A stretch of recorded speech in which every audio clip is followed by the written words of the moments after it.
মায়ে আকৌ ৰাতিপুৱাতে আজি এয়া মাছ ধৰি আনিছেগৈ। আমাৰ এইফালে নদীত এনেদৰে সৰু সৰু মাছ ওলায়।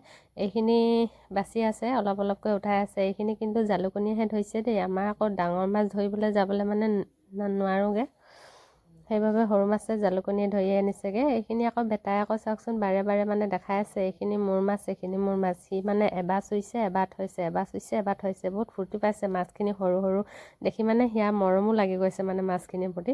আনফালেদি মই বাহিৰতে আকৌ ভাত শাক বনাই আছোঁ। এয়া বাহিৰতে জুই জ্বলাই কিনি, এইকেইদিন ঠাণ্ডা হোৱাৰ কাৰণে বাহিৰতে জুই জ্বলাইছোঁ। এয়া আকৌ গৰৈ মাছ এটাও পুৰি থৈ দিছোঁ। মাংসখিনি বগা বগা দেখি আকৌ আপোনালোকে বেয়া পাইছে নেকি বাৰু? মাংসখিনি কিন্তু মই প্ৰথমতে বইল কৰি লৈছোঁ, তাৰপৰা আকৌ বিলাহীৰ লগত এতিয়া ভাজি আছোঁ। তেল দিয়া নাই কিন্তু, মাংসৰ পৰা ওলোৱা তেলেই হ'ব বুলি। মানে কেতিয়াবা আকৌ বেলেগ ধৰণে খাবও মন যায় নহয়নে? এয়া এতিয়া মোৰ ভাত পানীও ৰেডি হৈ গ'ল। এইখিনি বইল চব্জি আৰু এয়া ভাত মাংস। এতিয়া এনেকৈ খাওঁ। ভিডিঅ'টো কিন্তু ৰাতিপুৱা কৰা আছিলে দেই।